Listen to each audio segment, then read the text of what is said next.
Еврейлерге жазылған қат. 1 бап.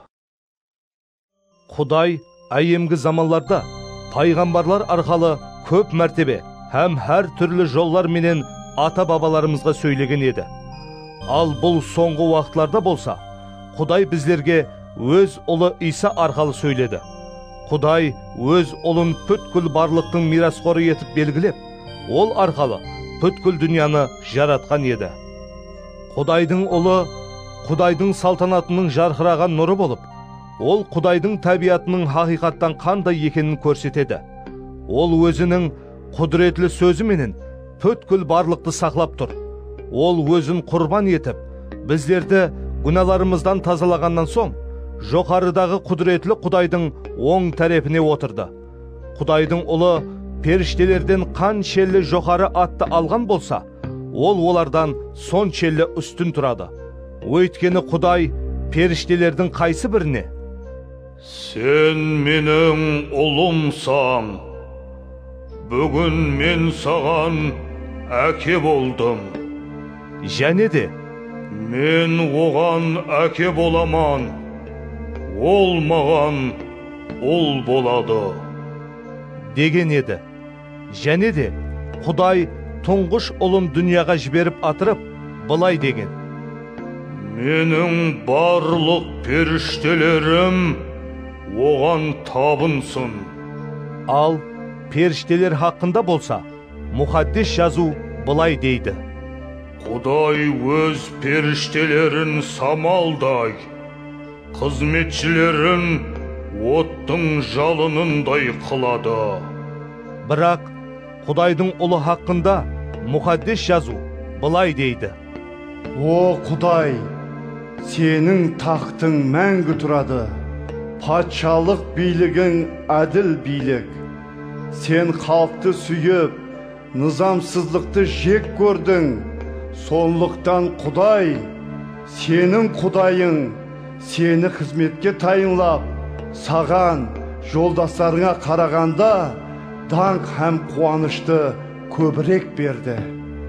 Және де, былай дейді: «О иеміз, әуел баста жердің тикарын сен салғансаң, аспанды да сенің қолларың жаратқан.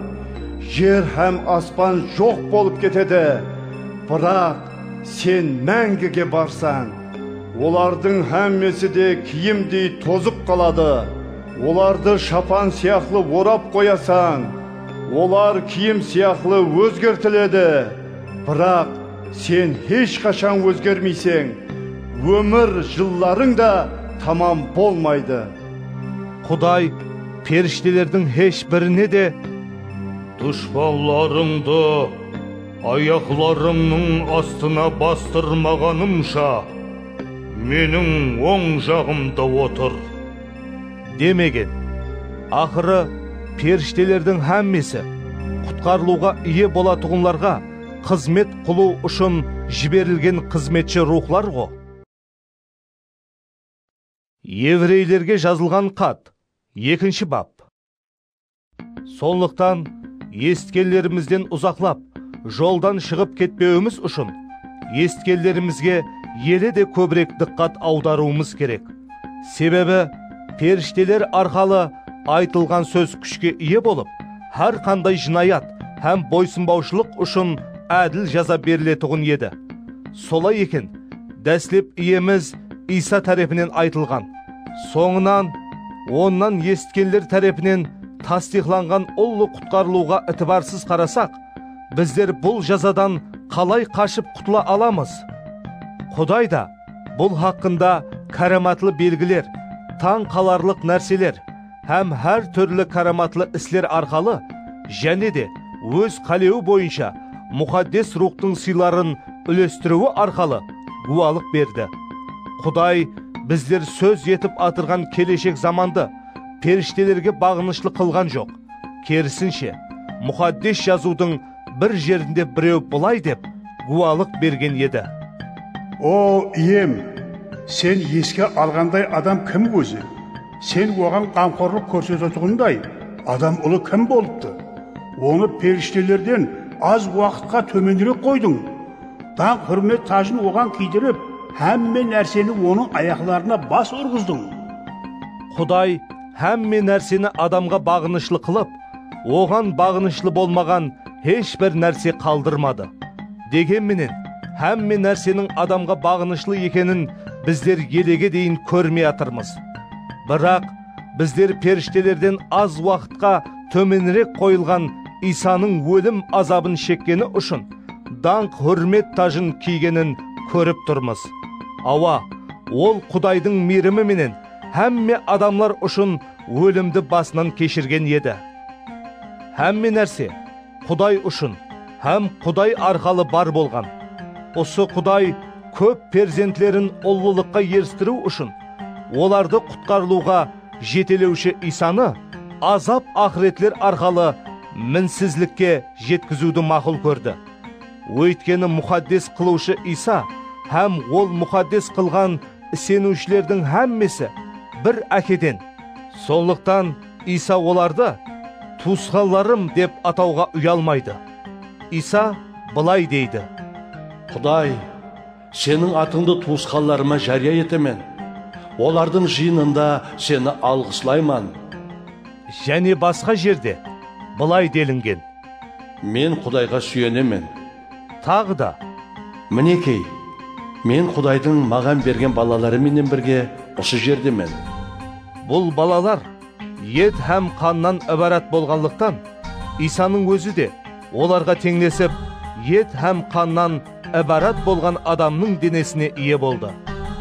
Бұны ол өлім үстінен билікке ие болғанды, яғни шайтанды өз өлімі арқалы набыт қылу үшін һәм өмір бойы өлім қорқынышы себеплі құл болғанлардың әммесін азат қылу үшін істеді. Себебі, әлбетте, Иса періштелерге емес, ал Ибраимның ұрпағынан болғанларға жәрдем етеді. Сол себептен Құдайдың қызметінде мейірім шапаатлі һәм садық бас рухани болып, адамлардың күнәларын тазалау үшін ол әр тәреплеме туысқандарына ұқсауы керек еді. Оның өзі сынаққа түсіп, азап шеккенліктен ол сынаққа түскендерге де жәрдем ете алады. Еврейлерге жазылған хат, 3 бап. Солай етіп, біздер менен бірге Құдай тарапынан шақырылған, ей мұқаддес туысқандарым, Құдайдың елшісі һәм бас рухани деп өздеріміз ашықтан алған Иса хақында терең ойлаңлар. Муса Құдайдың бүткіл шаңырағында Құдайға садық болғанындай, Иса да өзін қызметке қойған Құдайға садық болды. Үйді салған үйдің өзінен көре көбірек hürmet көргені сияқлы, Иса да Мусадан көре жоғарырақ ұлылыққа лайық табылды. Әрбір үйдің құрушысы бар, ал Құдай бүткіл барлықтың жаратушысы. Муса келешекте айтылатұғын сөздер хақында гуалық беру үшін Құдайдың бүткіл шаңырағында бір қызметкер сипатында садық болды. Бірақ Масих Құдайдың шаңырағын басқаратұғын ол сипатында садық болды. Егер өздеріміздегі үміт себеплі пайда болатұғын батырлық һәм қуанышты ақырына дейін беккем сақласақ, біздер оның шаңырағымыз. Сол себептен мұқаддес рух былай дейді: Егер бүгін Құдайдың даусын естісеңіз, шөлдегі сынақ уақытында қозғалаң көтерген ата-бабаларыңыздай қайсарлық етпеңлер. Олар сол жерде 40 жыл бойы менің іслерімді көрген болса да, мені сынай берді. Сондықтан мен сол әулетқа ғазепленіп былай дедім: олардың жүрек қалеулері бар құлла туры емес. Олар менің жолларымды білмеді. Және де мен қақерленгенімде, олар менің дем алу үшін беретұғын маканыма кірмейді деп ант ішкен едім. Әй туысқанларым, жүрегіңіз сенбей жауыз болып қалып, тірі Құдайдан безіп кетуден сақ болыңлар. Керісінше, араңыздағы еш біріңіз күнәнің алдауына еріп, жүрегін қайсар қылмауы үшін әр күні елі бүгін деп айтылып атыр екен. Бір-біріңізді жігерлендіріп барыңлар. Өйткені, егер біздер дәслепкі сенімімізді ақырына дейін бекем сақласақ, Масихқа тиесілі болған әмме нәрсеге шеріклес боламыз. Жоғарыда былай делінген еді: Егер бүгін Құдайдың даусын естісеңлер, оған қарсы қозғалан көтерген ата-бабаларыңыздай қайсарлық етпеңлер. Құдайдың сөзін есітсе де, оған қарсы қозғалан көтерген кімдер еді? Мусаның басшылығында Мысырдан шыққанлардың әммесі емес пе еді? Құдай кімлерге 40 жыл ашулы еді? Күнә іслеп, сүйеклері шөлде қалғанларға емес пе? Құдай кімлерге менің дем алу үшін беретұғын мәканыма кірмейсіздер деп ант ішкен еді? Өзіне бойсынбағанларға емес пе? Солай етіп, көріп тұрғанымыздай, олар сенбегендіктен сол жерге кіре. Еврейлерге жазылған хат, 4-ші бап. Сондықтан Құдай беретұғын дем алысты, яғни ол беретұғын тынышлықты алу хақында уәде еледе күшке ие екен. Араңыздағы әр біріңіз осы уәдеден бос қалып қоюдан қорқып, сақ болыңлар. Себебі біздерге жарияланған қош хабарды ата-бабаларымыз да есткен еді. Бірақ олар есткен сөздерін сенім менен қабыл етпегенліктен, бұл сөздердің оларға пайдасы тимеді. Құдай дүнияны жаратып болғаннан кейін-ақ дем алу үшін беретұғын мәканды таярлап қойған болса да, олар хақында былай деген: Мен қаһарленгенімде, олар менің дем алу үшін беретұғын маканыма еш қашан кірмейді деп ант іштім. Бірақ сенетұғын біздер сол мәканға кіреміз.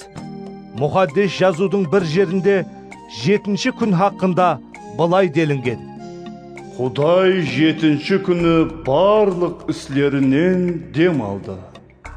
Және де Мұқаддес жазудың басқа жерінде Құдай былай деген: Олар менің дем алу үшін беретұғын маканыма еш қашан кірмейді.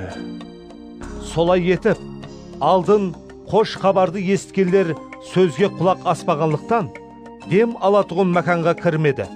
Бірақ басқалар үшін ол жерге кіруге мүмкіншілік бар. Сол себептен Құдай бүгін деп аталатұғын және бір күнді белгілеп, алдын айтылғандай, көп уақытлардан соң Дауыт арқалы былай деген еді: Егер бүгін Құдайдың даусын естісеңлер, қайсарлық етпеңлер. Егер Иешуа Израилыларды Құдайдың дем алу үшін беретұғын мәканына ерістіргенде, Құдай соңынан басқа бір күн хақында айтпаған болар еді. Демек, Құдайдың халқы үшін хақиқи дем алатұғын уақыт келеді.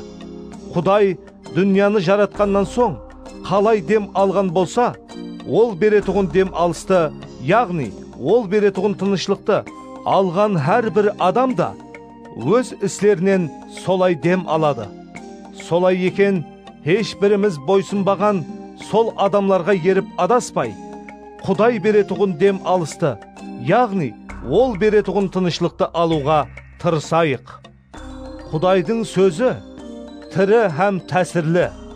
Ол 200-лі қылыштан да өткір болып, жан менен рухты, буын менен сүйеклерді бөлетұғын дәрежеде соғылып кіреді. Ол жүректегі ой һәм ниетлерді ашқара қылады. Жаратылған ешбір нәрсе Құдай алдында жасырын емес. Оның көз алдында әр бір нәрсе ашық һәм аян. Біздер осы Құдайға есап береміз. Бірақ біздерде аспанға көтерілген ұлы бас руханиіміз, Құдайдың ұлы Иса бар. Сондықтан өздеріміз ашық тән алған сенімімізді бекем сақлайық. Ол біздердің хәлсізліктерімізді бөлісе алатұғын бас рухани. Оның өзі әр тәреплеме біздер сияқлысын алды. Biroq günah islemedi. So'nliqdan rehmlilik alу uchun ham kerak vaqtında o'zlarimizga yordam etadigan mirimga yerisu uchun Xudayning mirimga iyi taxtına batılıq bilen yaqinlayıq. Yevreylerge yazılgan kat 5. bab. Her bir bas ruhani adamlar arasından tanlap alınadı. Hem ol Xudayga baylanıslı islerde adamlardın vekili bolup, olardın günahları üçün Xudayga sadaka hem kurbanlıklar beri üçün tayinlanadı. Bilmey kalıp joldan adaskanlarga ol mülayimlik bilen katnaş jasay aladı. Öйткені onun özünün de halsiz yerleri var. Sol sebepten ol tek halktın günahları üçün emez, al özünün günahları üçün da kurbanlık beruü şart. Hiçbir adam bas ruhani bolu mertebesini özlüğünden yerse almaydı. Tek Karon siyahlı Xuday tarafından şakırılsa gına yerisi aladı. Sol siyahlı Masih da bas ruhani bolu mertebesine iyi bolu üçün özün özü ullulagan жоқ. Al oğan Sen mening ulumsan, bugün men sağan ake boldum деген Xudayдың өзі оны осы мәртебеге ерістірді. Muqaddes жазудың басқа жерінде Xuday оған былай деген: Sen Melxisedek siyaqlı мәңгіге ruhanisen. Masih жер жүзінде адам болып жасаған күлдерде өзін өлімнен құтқара алатұғын күшке ие болған Xudayға бәлент дауыспенен нала етіп, көз жасларын төгіп, дуа етіп жалбарынды. Ол Xudayға бойсынғанлықтан Xuday оны есітті. Ол Xudayдың ұлы болса да, шеккен азаплары арқалы бойсынуды үйренді. Masih осы тәрізде мінсізлікке ерісіп, өзіне бойсынатығынлардың әммесі үшін мәңгілік құтқарылуға жол ашты. Һәм ол Xuday тарапынан Melxisedek сияқлы бас рухани деп аталды. Melxisedek haqqında айтажақ көп сөздеріміз бар. Бірақ сізлер зейінсіз болғанлықтан түсіндіру қиын болады. Осы уақытқа келіп, сізлер мұғалім болуыңыз керек еді. Бірақ сізлер Xudayдың сөздерінің дәслепкі тикарларын қайтадан үйренуге мүтәжсіз. Сізлерге күшлі ауқат емес, ал süt керек. Süt пенен азықланатығын әр бір адам gödek, яғни хақиқатлық сөзі бойынша жасауда тәжірибесіз адам болғаны. Ал күшлі ауқат ересек адамлар үшін, яғни өмірдегі тәжірибесі арқалы жаман менен жақсыны айыру сезіміне ие болғанлар үшін арналған. Еврейлерге жазылған хат 6. бап.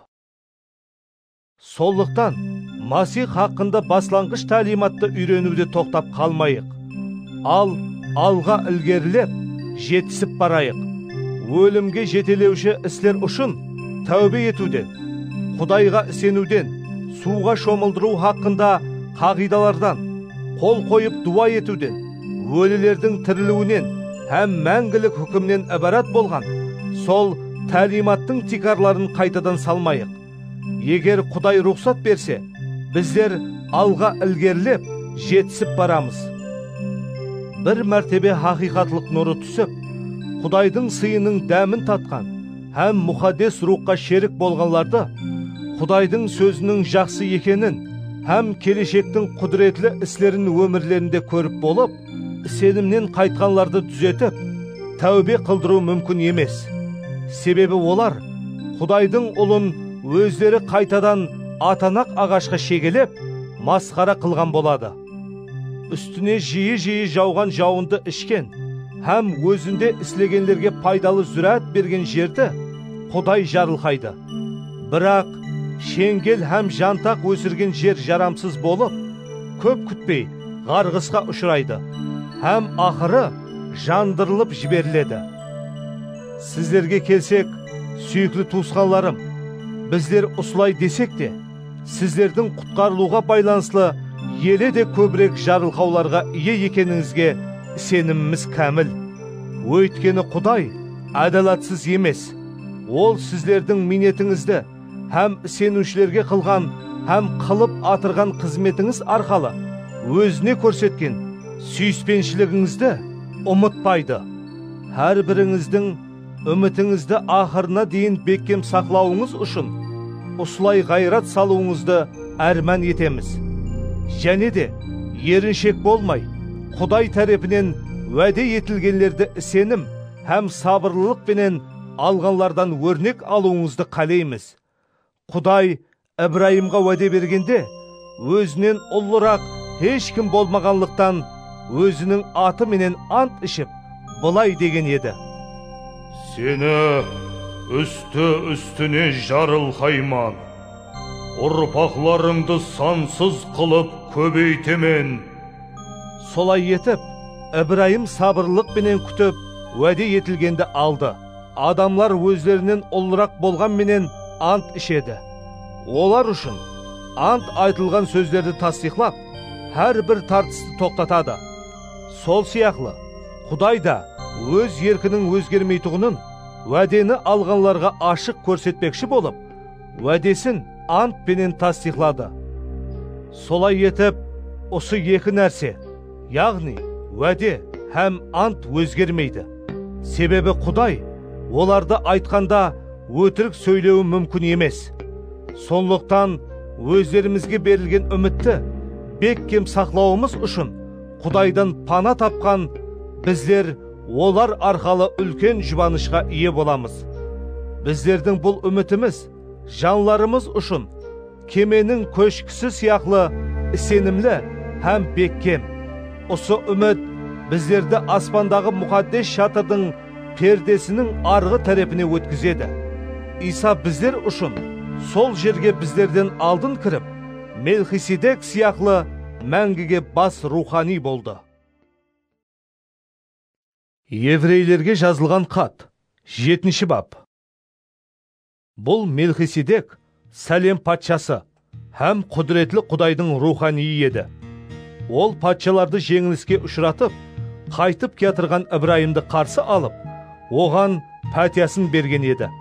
Ал Ибраим оған һәмме нәрсенің оннан бірін берген еді. Оның екі аты бар. Біріншісі Мелхиседек болып, бұл аттың мәнісі әділдік патшасы. Ал екіншісі Сәлем патшасы болып, бұл аттың мәнісі тынышлық патшасы дегенді аңлатады. Оның әкесі, анасы һәм шежіресі белгісіз. Өмірінің басы я соңы жоқ. Ол сол жағынан Құдайдың ұлына ұқсайды һәм мәңгіге рухани болып қалады. Қараңлар, ол қаншелді ұлы, хәтте түп бабамыз Ибраим да түскен олжаларының оннан бірін оған берген еді. Леби руынан шыққан руханилер мұқаддес низамдағы бұйрық бойынша өз туысқанларынан, яғни халықтан, һәммесі де Ибраимның ұрпақлары болса да, оннан бірін алуы тиіс еді. Мелхиседек Леби руынан болмаса да, Ибраимнан оннан бірін алып, Құдайдың уәдесіне ие болған оған пәтиясын берген еді. Пәтия берген адам, пәтия алған адамнан ұлы екені сөзсіз. Оннан бірін алатұғын руханилердің басында өлім бар. Бірақ Ибраимнан оннан бірін алған Мелхиседектің тірі екені хақында гуалық бар. Демек, оннан бірін алатұғын Лебидің өзі де Ибраим арқалы оннан бірін берді, деп айтуға болады. Өйткені Мелхиседек Ибраимді қарсы алғанда, Леби еле бабасы Ибраимның белінде еді. Израил халқы мұқаддес низамды Лебилілердің руханилік қызметі тикарында алған еді. Бірақ, егер Харон әуладынан болған Лебилілердің руханилік қызметі арқалы мінсізлікке ерісу мүмкін болғанда, онда Мелхиседек сияқлы басқа бір руханидың келуіне қажет бар ма еді? Себебі руханилік қызметі өзгертілсе, мұқаддес низам да өзгертілуі тиіс. Алдын сөз етілген адам, яғни Иса басқа ұрудан шыққан еді. Сол ұрудан ешкім құрбанлық шалынатұғын орында қызмет етпеген. Ал иеміз Исаның Яхуда ұруынан келіп шыққаны анық. Муса бұл ұруға байланыслы руханилік хақында еш нәрсе айтпаған еді. Мелхиседекке ұқсаған басқа бір рухани пайда болғанынан бұл сөздеріміз еле де анығырақ болады. Иса Леби ұруына байланыслы болған мұқаддес низамдағы қағидалар бойынша емес, ал таусылмайтұғын өмір құдіреті менен рухани болды. Өйткені мұқаддес жазуда ол хақында: Сен Мелхиседек сияқлы мәңгіге руханисің деген гуалық бар. Руханилік хақында әуелгі қағидалар әлсіз һәм пайдасыз болғанлықтан бекар етілді. Себебі мұқаддес низам ешбір нәрсені мінсізлікке ерістірмеді. Бұның орнына біздерді Құдайға жақынластыратұғын жақсы үміт берілді. Иса Құдайдың берген анты бойынша рухани болды. Ал лебейлі руханилер Құдайдың анты бойынша рухани болған жоқ. Иса өзіне: Құдай иеміз ант ішті. Ол антынан таймайды. Сен мәңгіге руханисің деген Құдайдың анты бойынша рухани болды. Солай етіп, Иса еле де жақсырақ келісімнің гіреуі болды. Және бір айырмашылығы мынадай: әпуайы руханилердің саны көп еді. Өйткені өлім оларға қызметлерін давам етуге тосқынлық қылатұғын еді.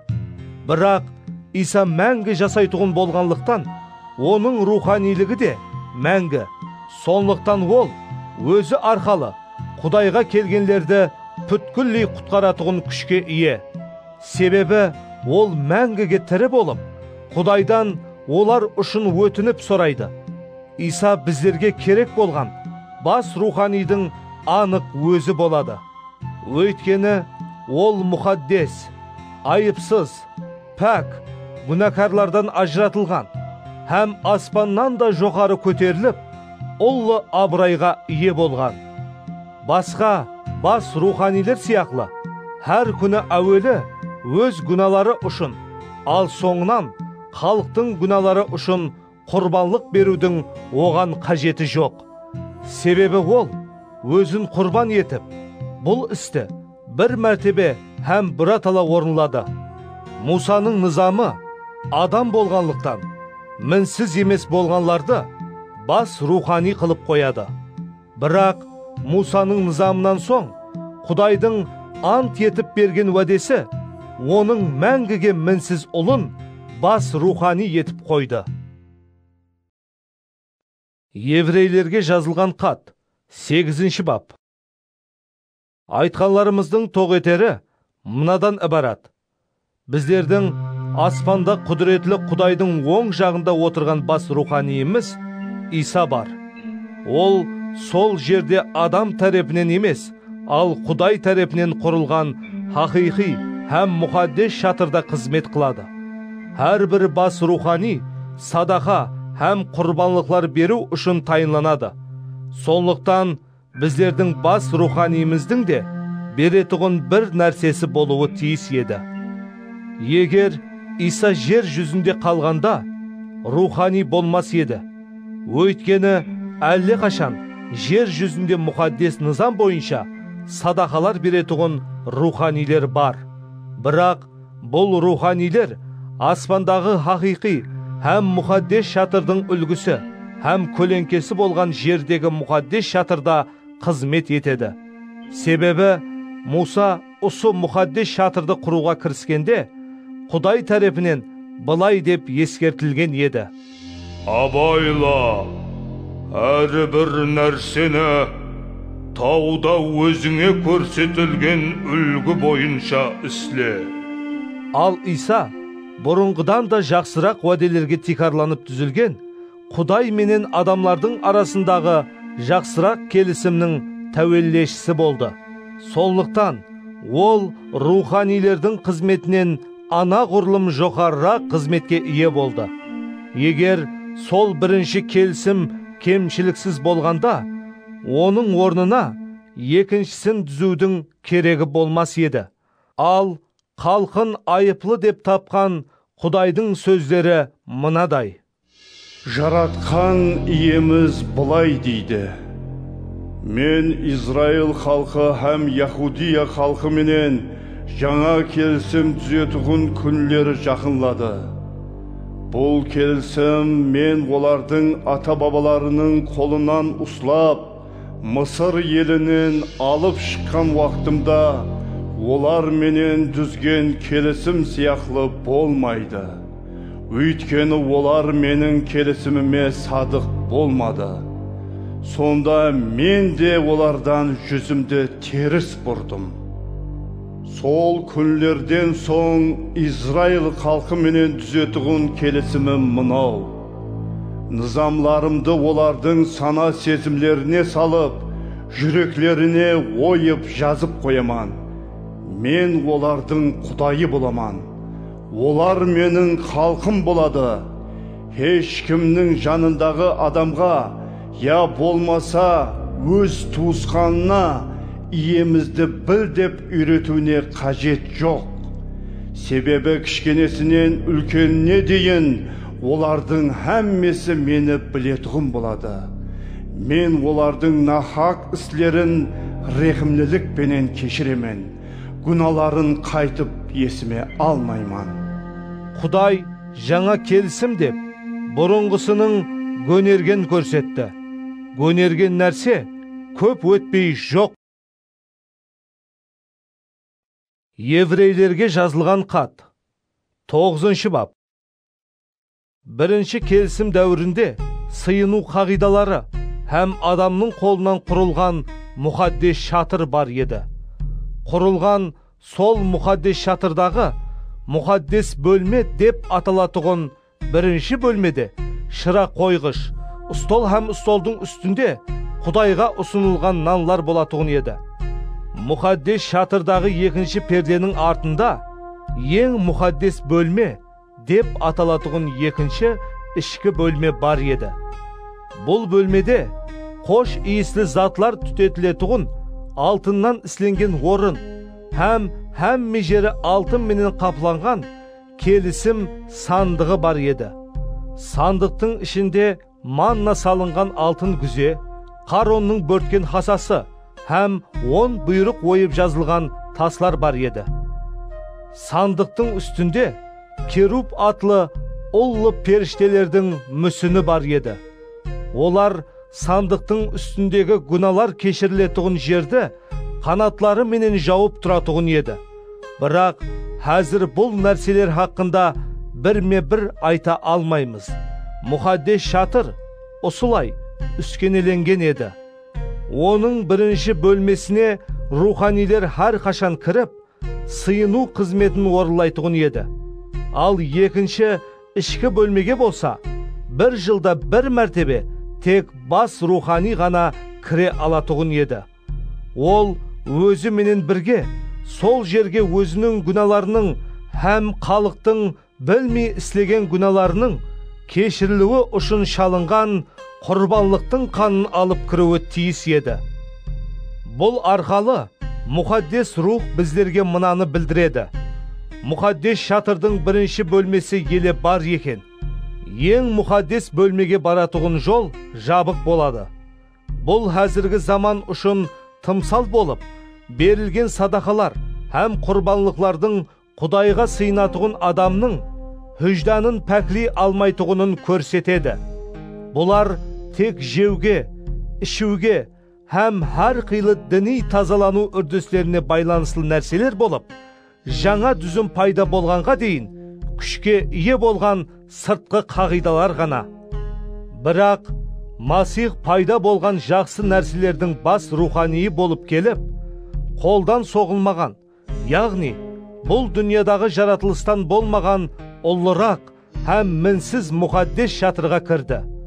Масих теке hem баспақлардың қаны менен емес, ал өз қаны менен ең мұқаддес бөлмеге бірінші hem соңғы мәртебе кіріп, біздерге мәңгілік құтқарылу алып келді. Бұрын харамланып қалғанлардың денесінің пәк болуы үшін, олардың үстілеріне теке менен өгізлердің қаны, hem қашарлардың күлі себіліп, оларды мұқаддес қылатығын еді. Ал енді болса, мәңгілік мұқаддес рух арқалы өзін мінсіз құрбанлық қылып, Құдайға бағышлаған Масихтың қаны біздердің тірі Құдайға қызмет ете алуымыз үшін хүжданымызды өлімге жетелеуші іслерден тазалауы сөзсіз. Солай етіп, Құдай тарапынан шақырылғанлардың уәде етілген мәңгілік мирасты алуы үшін Масих Құдай менен адамлардың арасында түзілген жаңа келісімнің тәуелдешісі болды. Өйткені ол адамларды бірінші келісімнің уақытында істеген күнәларынан құтқару үшін өзін құрбан етті. Уәсият бар жерде уәсият еткен адамның өлімін тасдиқлау да керек болады. Уәсият тек адамның өлімінен соң ғана күшке ие болады. Уәсият еткен адам тірі болса, ол ешқандай күшке ие емес. Сондықтан бірінші келісімде қан төгілгеннен кейін күшке енді. Мұса мұқаддес низамның әр бір бұйрығын халыққа жариялағаннан соң, баспақ hem текелердің су қосылған қанына қызыл жүн hem эссоп шөбін малып алып, келісім кітабының да, бүткіл халықтың да үстіне септі де, Бұл Құдайдың сіздерменен дүзген келісімін бекітетұғын қан, деді. Сондай-ақ, ол мұқаддес шатырдың hem сыйынғанда қолданылатұғын барлық затлардың үстіне де қан септі. Хақиқаттан да, мұқаддес низам бойынша дерлік әмме нәрсе қан менен тазаланды. Қан төгілмесе, күнә кешірілмейді. Солай етіп, аспандағы хақиқи нәрселердің үлгісі болған бұл нәрселер осылай тазалануы керек еді. Бірақ аспандағы нәрселер болса, оннан да жақсырақ құрбанлықлар менен тазалануы тиіс. Себебі Масих аспандағы хақиқи hem мұқаддес шатырдың үлгісі болған, қолдан құрылған мұқаддес шатырға емес, ал тура аспанға кіріп, әзір біздер үшін Құдайдың алдында тұр. Малдың қаны менен ең мұқаддес бөлмеге жыл сайын кіретұғын бас рухани сияқлы, аспанға кірген Масихқа өзін қайта-қайта құрбан етудің керегі жоқ. Егер олай болмағанда, дүния жаратылғаннан баслап, Масихтың қайта-қайта азап шегуі тиіс болар еді. Бірақ Масих өзін құрбан етіп, күнәні жоқ қылу үшін заманның ақырында тек бір мәртебе жерге келді. Бір мәртебе өліп, оннан соң хүкім етілу адамлардың тағдыріне жазылған. Сол сияқлы, Масих та көплердің күнәларын жуу үшін бірінші hem соңғы мәртебе құрбан болды. Екінші мәртебе болса, ол күнәларды жуу үшін емес, ал өзін інтизарлық пенен күтіп атырғанларды толық құтқару үшін келеді. Еврейлерге жазылған хат, 10 бап. Мұқаддес низам келешектегі жақсы нәрселердің хақиқи келбеті емес, ал көлеңкесі ғана. Сондықтан осы мұқаддес низам бойынша әр жылы үзліксіз берілетұғын бірдей құрбанлықлар Құдайға сыйынатұғынларды еш қашан толық пәклей алмайды. Егер толық пәклей алса, құрбанлық берілу тоқтатылмас па еді? Өйткені сыйынушылар бір мәртебе күнәларынан тазаланғаннан соң, олар да қайтып күнәкарлық сезімі қалмаған болар еді. Бірақ осы құрбанлықлар адамларға жыл сайын күнәларын есіне түсіреді. Себебі өгіздерменен текелердің қаны күнәларды жоқ қыла алмайды. Сол себептен Масих дүнияға келіп, Құдайға былай деген еді: Құрбанлық менен садақаны сен қалемедің, бірақ мен үшін бір дене тайырладың. Жағылған садақаларды һәм күнә үшін берілген құрбанлықларды сен қош көрмедің. Сонда мен бұлай дедім: оралған кітапта мен туралы жазылғандай: о Құдай, сенің қалауыңды орындау үшін міне мен келдім. Төмендегілердің мұхаддес низам бойынша берілетұғынына қарамастан, Масих алдын Құрбанлықларды, садақаларды, жағылған садақаларды һәм күнә үшін берілген құрбанлықларды сен қалемедің, һәм оларды қош көрмедің деген еді. Соңынан Масих сенің қалауыңды орындау үшін мен келдім деді. Яғни, ол екінші келісімді орнату үшін бірінші келісімді бекар етті. Құдайдың осы қалауы бойынша Иса Масих өз денесін бірінші һәм соңғы мәртебе құрбан етуі арқалы біздер мұхаддес қылындық. Hər bir ruhani hər күні қызметте тұрып, бірдей құрбанлықларды қайта-қайта береді. Бірақ бұл құрбанлықлар күнәларды ешқашан жоқ қыла алмайды. Ал біздердің бас руханиіміз Масих күнәлар үшін мәңгілікке татырлы тек бір құрбанлық беріп, Құдайдың оң тарапіне отырды. Ол сол уақытлардан бері өз дұшпанларының аяқларының астына басылуын күтпекте. Өйткені ол мұқаддес қылынғанларды тек бір құрбанлық пенен мәңгілікке мінсіз қылды. Мұқаддес рух та бұл хақында біздерге гуалық береді. Әуелі ол былай деген: Жаратқан иеміз былай дейді: сол күнлерден соң олар менен түзетуін келісімім мынау: низамларымды олардың жүректеріне салып, сана сезімлеріне ойып жазып қояман. Соңынан ол қосымша қылып былай дейді: олардың күнәларын һәм низамсыз іслерін қайтып есіме алмайман. Демек, күнәлар кешірілген болса, енді олар үшін құрбанлық берудің де керегі жоқ. Сондықтан, ей туысқанларым, Исаның қаны себеплі аспандағы ең мұқаддес бөлмеге кіруге біздерде батыллық бар. Ол біздерге мұқаддес шатырдағы перде арқалы, яғни өз денесі арқалы сол ең мұқаддес бөлмеге кіруге жаңа һәм тірі жол ашып берді. Осы Иса Құдайдың шаңырағын басқаратуғын біздердің ұлы руханиіміз. Сол себептен оның қаны менен хүжданымыз айыплаган іслерден жанымызды тазалап, һәм денемізді таза су менен жуып, толық сенім менен шын жүректен Құдайға жақынлайық. Өздеріміз ашық мойынлаған үмітімізді екіленбей беккем сақлайық. Себебі уәде берген Құдай садық.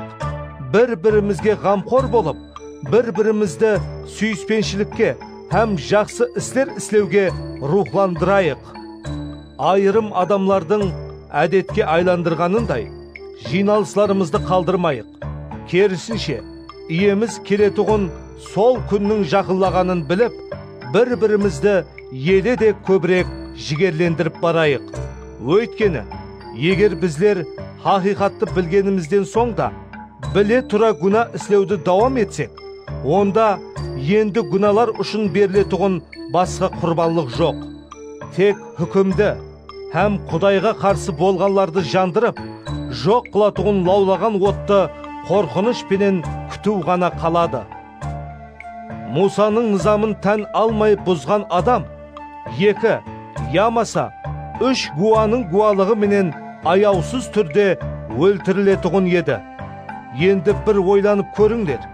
Құдайдың ұлын аяқ асты етіп, өзін мұқаддес қылған қанды, яғни келісімді бекіткен қанды қадірсіз көрген, һәм Құдайдың мейірімлі рухын масқаралаған адам, бұннан да ауыррақ жазаға ылайықлы болмай ма? Себебі біздер өш алу менің қолымда, сазайын өзім беремен. Һәм және де жаратқан иеміз өз халқын хүкім етеді деген Құдайды білеміз. tiri Құдайдың қолына түсу қаншелі қорқынышlı. Ал сізлер өздеріңізге хақиқатлық нұры түскеннен соң азап ақыретлерге толы күреске шыдаған дәслепкі күнлеріңізді еске түсіріңлер. Кейбір уақытлары өздеріңіз ел жұрт алдында масқара етіліп, жәбір шегетұғын едіңлер. Ал айырым уақытлары ұсындай ауқалға түскенлердің хәсіретін бөлсетұғын едіңлер. Сізлер сенім себеплі қамақта болғанлардың да дәртлеріне шерік болдыңлар. Өздеріңізді елі де жақсырақ һәм мәңгіге бар болатұғын мал мүлік күтіп тұрғанын біліп, мал мүлкіңіздің талан тараж қылынуын қуаныш пенен қабыл еттіңлер. Солай етіп, осы бек кем сеніміңізді жойтпаңлар. Өйткені, ол үшін алатұғын сыйыңыз үлкен.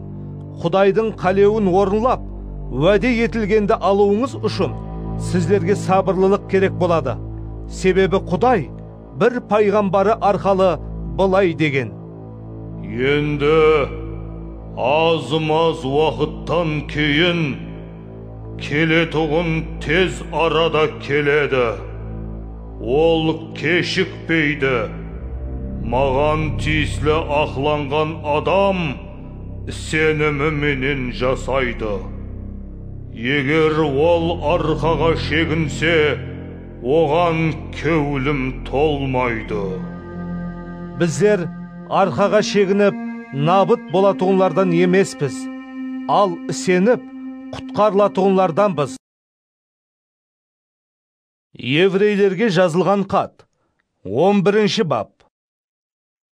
Сенім, бұл үміт етілген нәрселердің әмелге асатұғынына һәм көрінбейтұғын затлардың бар екеніне күмәнсіз сену. Ата-бабаларымыз осындай сенімі себеплі Құдай тарапынан қошаметленді. Біздер сеніміміз себеплі дүнияның Құдайдың сөзі менен жаратылғанын түсінеміз. Солай етіп, көрінбейтұғын нәрселерден көрінетұғын нәрселер пайда болған. Сенімі себеплі Абыл Құдайға Каиннан көре жақсырақ құрбалық берді. Ол сенімі себеплі ақланған адам деп саналып, Құдай тарапынан қошаметленді. Өйткені Құдай оның берген садақаларын қабыл етті. Абыл өлген болса да, оның сенім менен істеген ісі еле үлгі болып келмекте.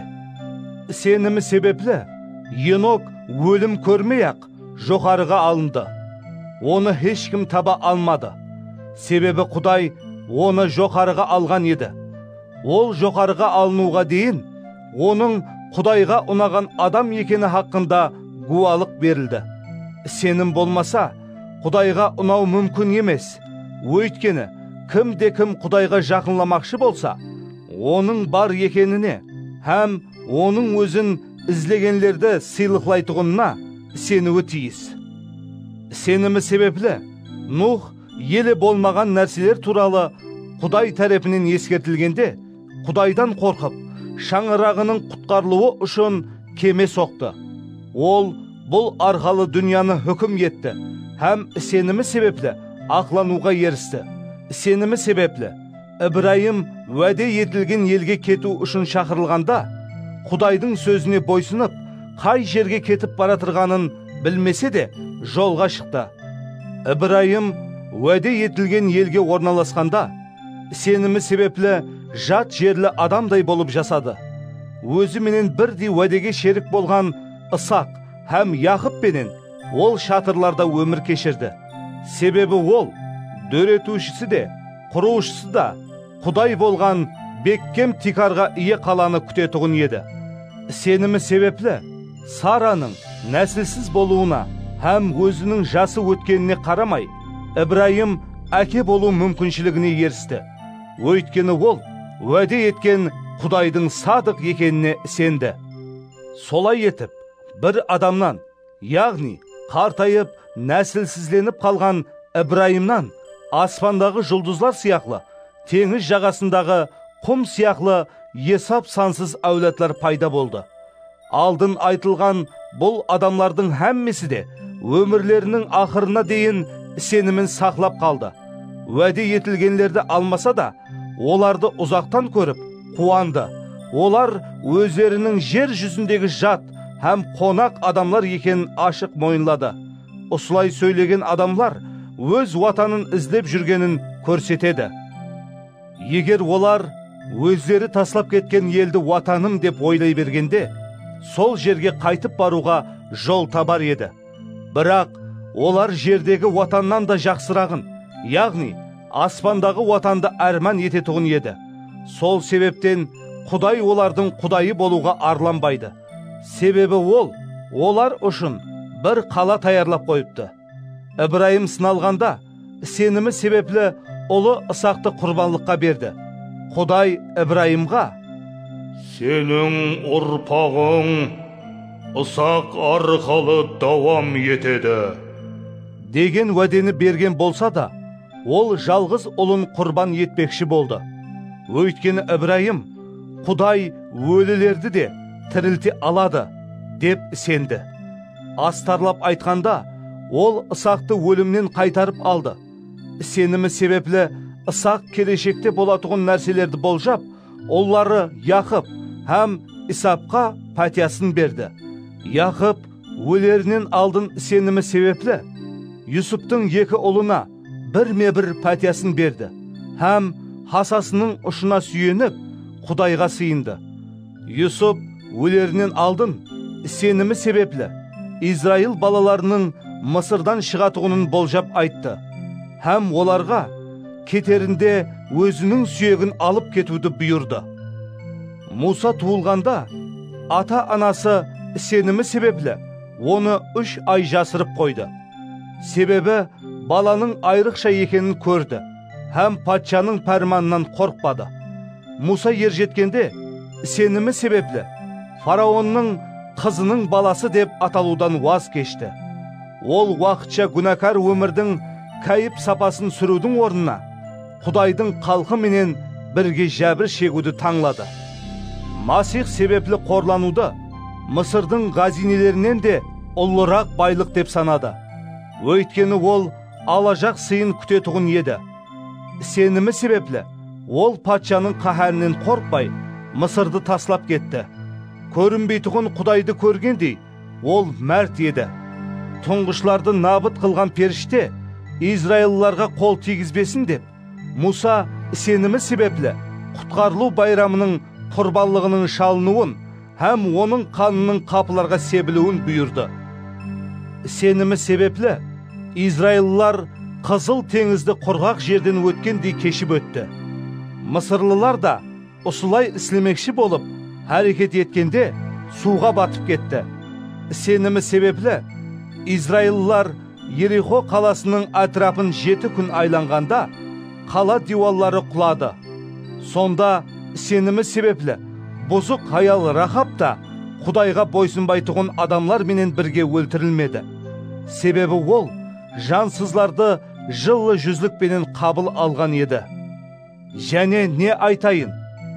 Гидеон, Барак, Самсон, Ефа, Дауд, Самуэл һәм барлық пайғамбарлар хақында айтып отыру үшін уақытым жетпейді. Сенімі себеплі олар патшалықларды жеңді, әділдік орнатты, уәде етілген нәрселерді алды, һәм арсланлардың ауызларын тосып қойды. Лаулаған отты сөндірді, қылыш жүзінен қашып құтылды.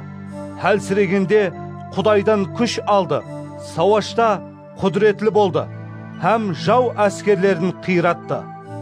Сенімі себеплі хаяллар өз мархумларын тірілген халда қайтарып алды. Ал айырымлары елі де жақсырақ тірілуге ерісу үшін азатлықтан ваз кешті, һәм азапланып өлтірілді.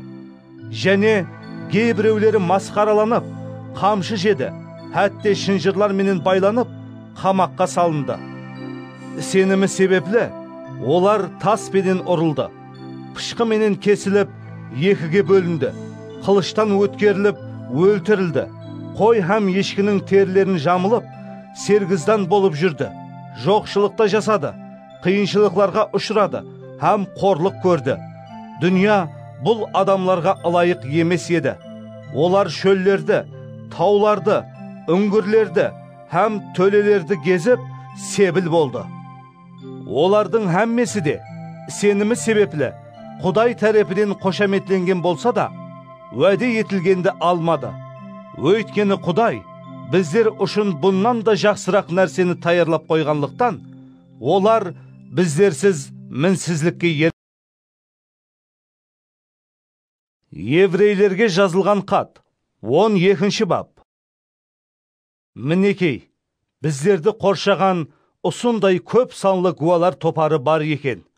Сонлықтан біздер де кесент беретұғын әр бір жүкті һәм өздерімізге тез жабысатұғын күнәні таслап, Құдай алдымызға қойған жарыста шыдамлылық пенен жуырайық.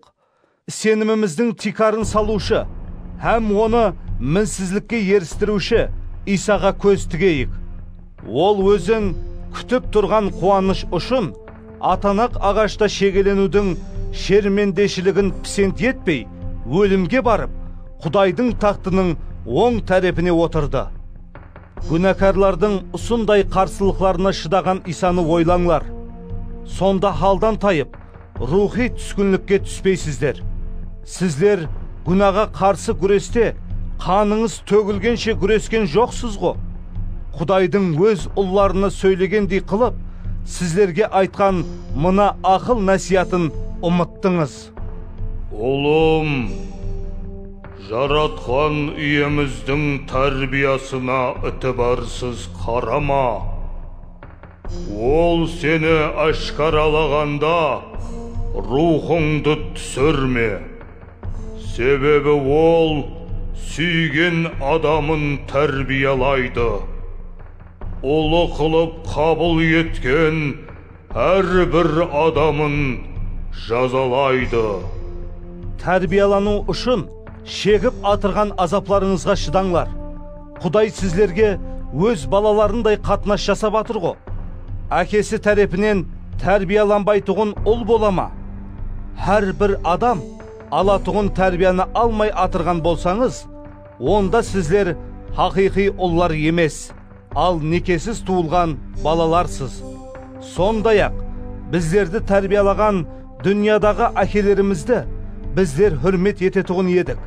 Ондай болса, рухи әкеміз болған Құдайға еле де көбірек бойсынып жасауымыз керек емес пе? Әкелеріміз біздерді өздері дұрыс деп ойлаған жол бойынша қысқа уақыт ішінде тәрбиялады. Бірақ Құдай оның мұқаддеслігіне шерік болуымыз үшін біздердің пайдамызды ойлап тәрбиялайды. Тәрбиялау үшін берілген әр бір жаза уақытында қуаныш емес, ал қапакершілік алып келеді. Бірақ кейін ала, ол осылай тәрбияланған адамларға тынышлық беруші хақлық алып келеді. Солай етіп, түскен еңсеңізді көтеріп, аяқларыңызда тік тұрыңлар. Араңызда сенімі ақсағанлар жаман жолға түспей, туырлануы үшін дүзу жолменен жүріңдер. Һәм менен тату болып жасауға, һәм мұқаддес болуға тырысыңлар. Мұқаддеслікке ие болмай тұрып, ешкімде иемізді көрмейді. Араңыздағы ешбіріңіз Құдайдың мейірімінен айрылып қалмауы үшін, һәм араңызда сіздерге зиян тигізіп, көпілерді зәһәрлейтұғын ащы тамыр көгеріп шықпауы үшін, бір-біріңізге жақсылап қараңлар. Ішіңізде ешкім бұзықшылық істемесін, ямаса тұңғышлық құқығын бір ауқат үшін сатқан Исап сияқлы Құдайсыз болмасын. Хабарыңыз бар, Исап соңынан әкесінің пәтиясын алуды қалегенде тілегі қабыл етілмеді. Ол көз жастарын төгіп жалбарынса да, өзі істеп қойған істі өзгерте алмады.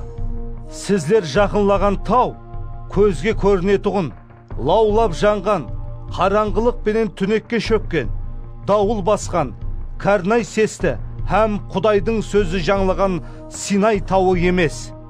Құдайдың сол дауысын естігендер біздерге қайтып айтылмасын деп жалбарынған еді. Өйткені олар: егер тауға әтте малдың тұяғы тисе де таспенен ұрып өлтірілсін. Деген бұйрықтан қорқып, шыдай алмады. Бұл көрініс соншелі қорқынышлы болғанлықтан, Муса да Жүдә қорқып, дірілдеп баратырмын. деген еді. Бірақ сіздер Сион тауына, яғни тірі Құдайдың қаласы аспандағы Иерусалимге, ондағы мың-мыңлаған періштелердің қуанышлы жиынына, һәм атлары аспанда жазылған Құдайдың тұңғыш балалары сияқлы болған бірінші сенушілер жинағына жақынладыңлар. Сізлер және де һәмме адамды хүкім етуші Құдайға, мінсізлікке еріскен хақ адамлардың рухларына, жаңа келісімнің тәуелдешісі Исаға, һәм Абылдың қанынан да артық болған Исаның кешірім беретұғын себілген қанына жақынладыңлар. Абайлы болыңлар. Сөйлеп тұрған Құдайға құлақ аспай кетпеңлер. Оның тапсырмасы менен жер бетінде ескертіп сөйлеген Мусаға құлақ аспаған Израил халқы жазадан қашып құтыла алмаған еді. Егер біздер де аспаннан өздерімізге ескертіп сөйлеп тұрған Құдайға құлақ аспасақ, бұннан да ауыррақ жазадан қалай қашып құтыла аламыз? Құдай Синай тауында сөйлегенде, оның дауысы жерді сілкіндіріп жіберген еді. Ол тағы да: Және бір мәртебе тек жерді емес, ал аспанды да сілкіндіремен деп уәде берген еді. Және бір мәртебе деген сөздер сілкінбей тұғын нәрселердің мәңгіге қалуы үшін сілкіне тұғын нәрселердің, яғни жаратылған нәрселердің жоқ болатұғынын аңлатады.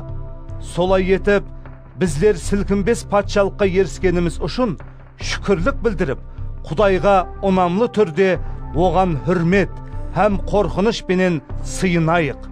Себебі біздің Құдайымыз жандырып жоқ қылатұғын от. Еврейлерге жазылған хат 13 бап. Бір-біріңізді туысқанларша сүюді давам етіңдер. Меймандослықты ұмытпаңлар. Өйткені айырымлар ұсылай істеп, өздері білмей періштелерді қонақ қылған. Қамақта болғанларды өздеріңіз олар менен бірге тұтқын болғандай есте тұтыңлар. Және де азап шегіп атырғанларды да өздеріңіз азап шегіп атырғандай ядыңыздан шығармаңлар. Һәммеңіз некеге хүрметпенен қараңлар. Некеңіздің төсегі күнә менен былғанбасын. Себебі Құдай бұзықшылық істегендерді һәм неке адалдығын бұзғанларды хүкім етеді. Ақшаны сүюден аулақ болып жасаңлар. Өздеріңізде барға қанаат етіңдер. Өйткені Құдай былай деген: Сені еш қашан таслап кетпеймен, еш қашан қалдырмайман. Сонлықтан біздер батырлық пенен былай дейміз: Жаратқан ием маған жәрдем береді. Мен қорқпайман. Адам маған не істей алады? Сіздерге Құдайдың сөзін айтқан жетекшілеріңізді еске түсіріңдер. Олардың қалай жасағанына һәм өмірінің ақыры қандай болғанына қарап, олардың сенімінен өрнек алыңлар. Иса Масих кеше, бүгін һәм мәңгілікке бірдей. Әр түрлі жат тәлиматларға беріліп, азғырылмаңлар. Кеуілдің ауқатқа байланыслы қағидаларды орындау менен емес, ал Құдайдың мейірімі менен беккемленгені жақсы. Бұндай қағидаларды орынлаушылар ешқандай пайда көрмеді. Біздердің құрбанлық шалынатұғын орнымыз бар. Оның үстінде Иса Масих біздер үшін құрбан болды. Мұқаддес шатырда қызмет ететұғын Яхуди руханилерінің сол құрбанлықтан пайда көруге хақысы жоқ. Яхуди бас руханийі күнә үшін құрбанлыққа берілген маллардың қанын ең мұқаддес бөлмеге апарады. Ал шалынған маллардың денесі Елаттың сыртында өртеп жіберіледі. Сол сияқлы Иса да өз қаны менен адамларды мұқаддес қылу үшін қала дәрвазасының сыртында азап шекті. Олай болса, біздер де оның көрген қорлығын бөлсуіміз үшін Елаттың сыртына шығып, оған барайық. Себебі бұл жерде біздердің мәңгілік қаламыз жоқ. Біздер келешекте аспаннан түсетұғын қаланы әрмән етеміз. Сондықтан Иса арқалы Құдайға үзліксіз мақтауларымызды құрбанлық сипатында ұсынайық. Яғни, оның атына деген алғысларымыз аузымыздан түспесін. Жақсылық істеуді һәм өздеріңізде болған нәрсені басқалар менен бөлісуді ұмытпаңлар. Өйткені бұндай құрбанлықлар Құдайға ұнайды. Жетекшілеріңіздің сөздерін тыңлаңлар һәм оларға бойсыныңлар. Себебі олар сіздер үшін Құдайға есап беретұғын адамлар болғанлықтан жанларыңызды қарауыллайды. Олар бұл қызметін қуанышпенен налымай атқару үшін оларға құлақ асыңлар. Болмаса, өздеріңіз зиян көресіздер. Біздер үшін дуа етіңдер. Біздер өздеріміздің пәк хүжданға ие екенімізге һәм әр тәріплеме хадал өмір сүруді қалейтұғынымызға сенеміз. Әсіресе жаныңызға тез қайтып баруым үшін дуа етуіңізді өтініш етемен.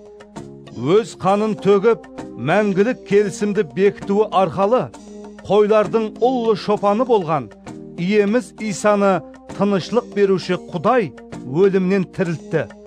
Осы Құдай оның еркін орынлауыңыз үшін сіздерге әр бір жақсы нәрсені жеткізсін. Өзіне ұнайтұғын нәрсені ол Иса Масих арқалы біздерде әмелге асырсын. Масихқа мәңгіге даңқ болсын. Аумин. Туысқанларым, сіздерге өтініш етемен. Осы насият сөздерімді қабыл етіңдер. Өйткені мен сіздерге қысқаша жаздым.